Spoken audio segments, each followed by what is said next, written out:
Assalamualaikum warahmatullahi wabarakatuh. Perkenalkan, nama saya Gina Sukma Yuniar.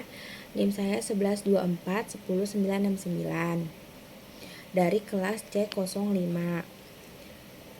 Dosen saya yaitu Ibu Sinta yang terhormat Bu Sinta Heriati SHMM CHRM. Sebelumnya saya diberi tugasnya itu berupa UAS ya. Perbedaan antar PKWT dan PKWTT. Oke. Di sini saya akan menjelaskan perbedaan PKWT dan PKWTT. Yang pertama, PKWT adalah perjanjian kerja waktu tertentu. Definisinya, perjanjian kerja antar pekerja dan pemberi pekerja untuk jangka waktu tertentu yang bersifat sementara. Ciri-cirinya PKWT yaitu ada batas waktu kerja yang disepakati, biasanya untuk pekerja yang tidak bersifat tetap atau musiman, atau untuk proyek tertentu. Tidak ada masa percobaan pekerja. Maksimal durasi kerja biasanya 6 bulan atau biasanya 6 bulan, paling lama 2 tahun. Dan setelah masa PKWT berakhir tidak diperpanjang, hubungan kerja berakhir otomatis. Terus ada PKWTT, yaitu perjanjian kerja waktu tidak tertentu.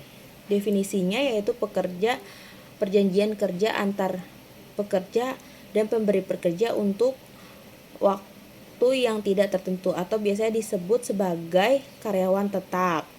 Ciri-cirinya tidak ada batas waktu kerja, bisa ada masa percobaan kerja maksimal 3 bulan, cocok untuk pekerjaan yang sifatnya tetap dan berkelanjutan. Hubungan kerja hanya berakhir jika pekerja mengundurkan diri, pensiun dan PHK, atau meninggal dunia. Contoh pekerjaannya mungkin ada staf administrasi, manajer permanen, pekerja produksi jangka panjang. Objektif dan syarat objektif yaitu syarat subjektifnya. Syarat ini berkaitan dengan para pihak yaitu pekerja dan pemberi kerja yang membuat perjanjian. Mengacu pada asas perjanjian dalam KUH Perdata pasal 1320. Syarat subjektif mencangkup kesepakatan para pihak. Kedua belah pihak harus menyetujui isi perjanjian secara sukarela, tanpa paksaan atau penipuan dan kehilafan. Yang kedua, syarat objektif. Syarat ini berkaitan dengan isi bentuk perjanjian serta jenis perjanjian yang dilakukan, mengacu pada ketentuan dalam Undang-Undang Ketenagakerjaan, khususnya pasal nomor 35 2021. Untuk hubungan kerja dan relasi PKWT dengan konsep hubungan kerja. Apa sih itu hubungan kerja? Menurut Undang-Undang Nomor 13 2003 tentang Ketenagakerjaan, hubungan kerja adalah hubungan antar pengusaha dengan pekerja atau buruh. Berdasarkan perjanjian kerja yang mempunyai unsur pekerjaan, upah dan perintah. Unsur-unsurnya ada pengusaha dan pekerja atau buruh, ada perjanjian kerja tertulis atau lisan, ada juga pekerjaan yang dilakukan, ada upah, ada perintah dari pengusaha. Yang kedua, apa itu PKWT? Perjanjian kerja waktu tertentu adalah perjanjian kerja dengan jangka waktu tertentu yang biasanya dilakukan untuk pekerjaan bersifat sementara atau musiman. Yang ketiga itu relasi PKWT dengan konsep hubungan kerja. PKWT adalah salah satu bentuk dari perjanjian kerja yang menciptakan hubungan kerja. Oke. Yang slide selanjutnya itu contoh PKWT PT Waitek Autopart Indonesia. Menurut saya itu perjanjian kerjanya waktu tertentu PKWT-nya itu nomor 001 PKWT YTEK 6 2025 pada hari Kamis tanggal 25 bulan Juli tahun 2025. Kami yang bertanda tangan di bawah ini, yang pertama itu pihak pertama perusahaan. Nama perusahaan PT Waitek Autopart Indonesia, alamat kawasan industri KIIC, Jalan Permata Raya, Lot DD3, Karawang, Jawa Barat, diwakili oleh Bapak Andi Setiawan, jabatan HRD Manager. Dalam hal ini bertindak untuk dan atas nama perusahaan selanjutnya disebut pihak pertama. Yang kedua, pekerja. Nama Siti Aminah, tempat atau tanggal lahir Karawang 12 Maret 2002. Alamat Jalan Kertabumi nomor 78 Karawang Barat. Untuk nomor KTP-nya disensor ya, Bu. Pendidikan terakhir SMK Otomotif. Selanjutnya disebut sebagai pihak kedua.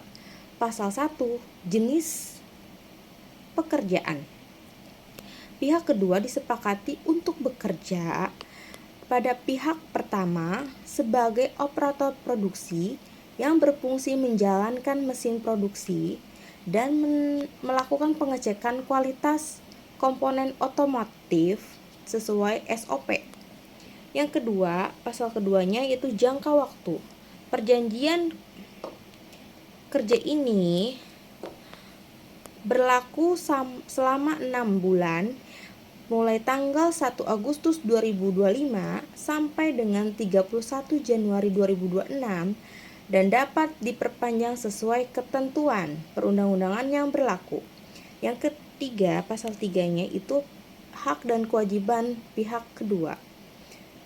Menerima upah sebesar 4.900.000 per bulan mengikuti UMR Karawang 2025.